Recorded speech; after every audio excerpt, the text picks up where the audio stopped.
while also inventing a new type of soldier, the birth of the economic hitman.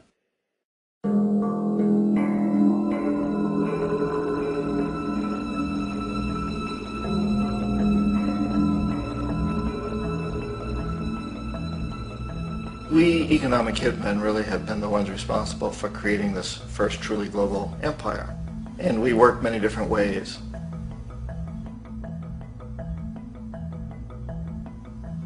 But perhaps the most common is that we will identify a country that has resources our corporations covet, like oil, and then arrange a huge loan to that country from the World Bank or one of its sister organizations.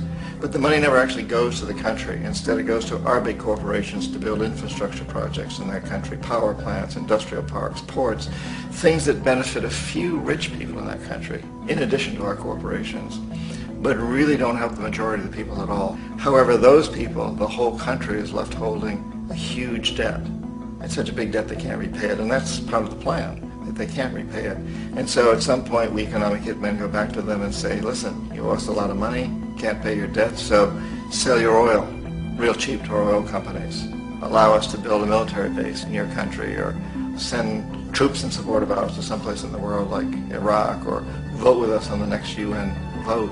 To have their electric utility company privatized and their water and sewage system privatized and sold to U.S. corporations or other multinational corporations. So there was that whole mushrooming thing, and it's so typical of the way the IMF and the World Bank work, that you put a country in debt, it's such a big debt it can't pay it, and then you offer to refinance that debt and pay even more interest.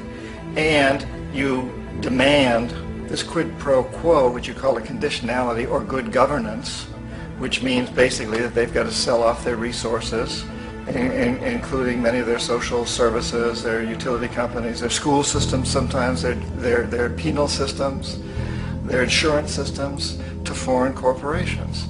So it's a double, triple, quadruple whammy.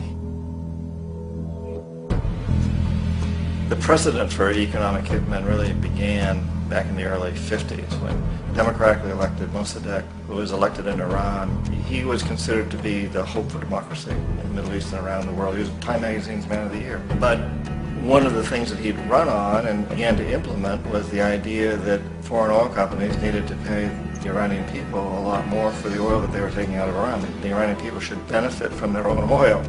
Strange policy. We didn't like that, of course. But we were afraid to do what we normally were doing, which was to send in the military. Instead, we sent in one CIA agent, Kermit Roosevelt, Teddy Roosevelt's relative. And Kermit went in with a few $1 million and was very, very effective and efficient. And in a short amount of time, he managed to get Mossadegh overthrown and brought in the Shah of Iran to replace him, who always was favorable to oil. And it was extremely effective.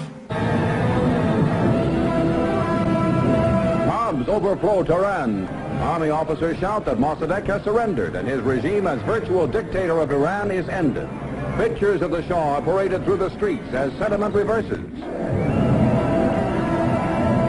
The Shah is welcomed home. So back here in the United States, in Washington, people looked around and said, wow, that was easy and cheap. So this established a whole new way of manipulating countries, of creating empire. The only problem with Roosevelt was that he was a card-carrying CIA agent, and had he been caught, the ramifications could have been pretty serious. So very quickly at that point, the decision was made to use private consultants to channel the money through the World Bank or the IMF or one of the other such agencies, to bring in people like me who worked for private companies, so that if we got caught, there would be no governmental ramifications.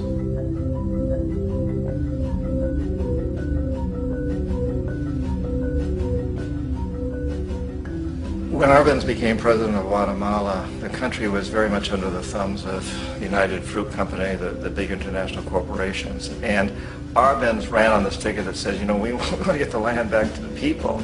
And once he took power, he was implementing policies that would do exactly that, give the land rights back to the people. United Fruit didn't like that very much.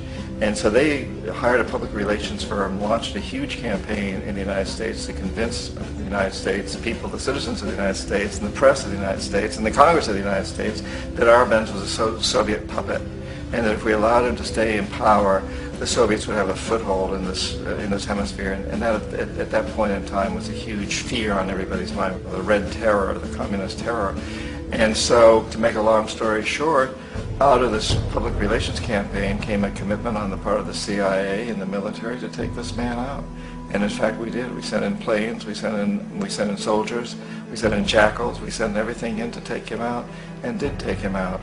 And as soon as he was removed from office, the new guy that took over after him basically reinstated everything to the big international corporations, including United Fruit.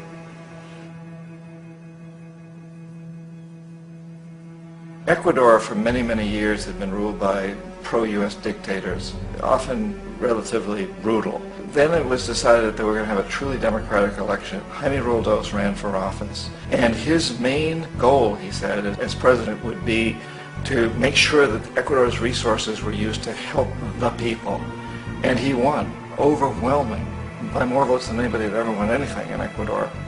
And he began to implement these policies to make sure that the profits from oil went to help the people. Well, we didn't like that in the United States. I was sent down as one of several economic hitmen to change Roldos, to corrupt him, to bring him around, to let him know, okay, you can get very rich, you and your family, if you play our game, but if you continue to try to keep these policies you've promised, you're going to go. He wouldn't listen. He was assassinated. As soon as the plane crashed, the whole area was cordoned off. The only people allowed in were U.S. military from a nearby base and some of the Ecuadorian military. When an investigation was launched, two of the key witnesses died in car accidents before they had a chance to testify. A lot of very, very strange things that went on around the assassination of Jaime Roldos. I, like most people who've really looked at this case, had absolutely no doubt that it was an assassination. And of course, in my position as an economic hitman, I was always expecting something to happen to Jaime, whether it be a coup or assassination, I wasn't sure, but that he would be taken down because he was not being corrupted. He would not allow himself to be corrupted the way we wanted to corrupt him. Omar Torrijos, president of Panama, was one of my favorite people. I really, really liked him. He was very charismatic. He was a guy who really wanted to help his country. And when I tried to bribe him or corrupt him, he said, look, John, he called me Juanito. He said, look, Juanito, I don't need the money. What I really need is for my country to be treated fairly. I need for the United States to repay the debts that you owe my people for all the destruction you've done here. I need to be in a position where I can help other Latin American countries win their independence and be free of this terrible presence from the north that you people are exploiting us so badly. I need to have the Panama Canal back in the hands of the Panamanian people. That's what I want. And so, leave me alone. Don't try to bribe me. It was 1981, and in May, Jaime Roldos was assassinated. And Omar was very aware of this. Torrijos got his family together and he said, I'm probably next, but it's okay because I've done what I came here to do. I've renegotiated the canal. The canal will now be in our hands. He just finished negotiating the treaty with Jimmy Carter. In June of that same year, just a couple of months later, he also went down in an airplane crash, which there's no question was executed by CIA-sponsored jackals.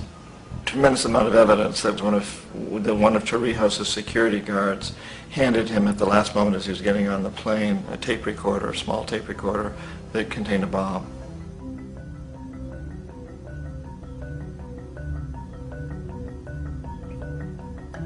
It is interesting to me how this system has continued pretty much the same way for years and years and years, except the economic hitmen have got better and better and better. Then we come up with, very recently, what happened in Venezuela. In 1998, Hugo Chavez gets elected president, following a long line of presidents who had been very corrupt and basically destroyed the economy of the country. And Chavez was elected amidst all that.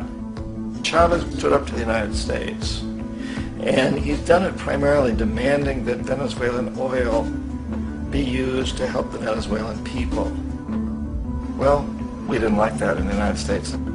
So in 2002, a coup was staged, which there's no question in my mind, and most other people's minds, that the CIA was behind that coup.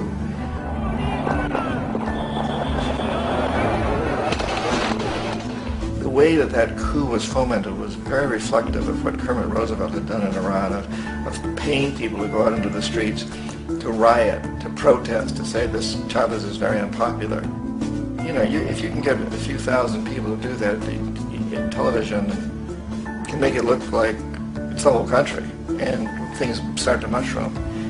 Except in the case of Chavez, he was smart enough, and the people were so strongly behind him that they overcame it, which was a phenomenal moment in the history of Latin America.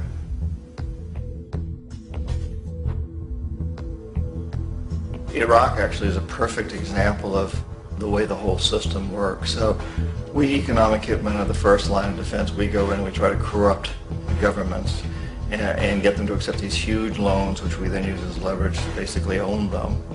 If we fail, as I failed in Panama with Omar Torrijos and in Ecuador with Jaime Roldos, men who refused to be corrupted, then the second line of defense is we send in the jackals. And the jackals either overthrow governments or they assassinate. And once that happens, when a new government comes in, boy, it's going to toe the line, because the new president knows what will happen if he doesn't. In the case of Iraq, both of those things failed. Economic hitmen were not able to get through to Saddam Hussein. We tried very hard. We tried to get him to accept a deal very similar to what the House of Saud had accepted in Saudi Arabia, but he wouldn't accept it. And so the jackals went in to take him out. They couldn't do it. His security was very good. After all, he had one time worked for the CIA. He'd been hired to assassinate a former president of Iraq and failed, but he knew the system. So in '91 we send in the troops and we take out the Iraqi military. So we assume at that point that Saddam Hussein is going to come around. We could have taken him out, of course, at that time, but we didn't want him. He's the kind of strong man we like. He controls his people. We thought he could control the Kurds and keep the Iranians in their border and keep pumping oil for us. And then once we took out his military, now he's going to come around. So the economic hitmen go back in the 90s without success. If they had had success, he'd still be running the country. We'd be selling him all the fighter jets he wants and everything else he wants. But they couldn't. They didn't have success. The jackals couldn't take him out again. So we sent the military in once again, and this time we did the complete job and took him out, and in the process created for ourselves some very, very lucrative construction deals. We had to reconstruct a country that we'd essentially destroyed, which is a pretty good deal if you own construction companies, big ones. So, you know, Iraq shows the three stages. The economic hitmen failed there, the jackals failed there, and as a final measure, the military goes in.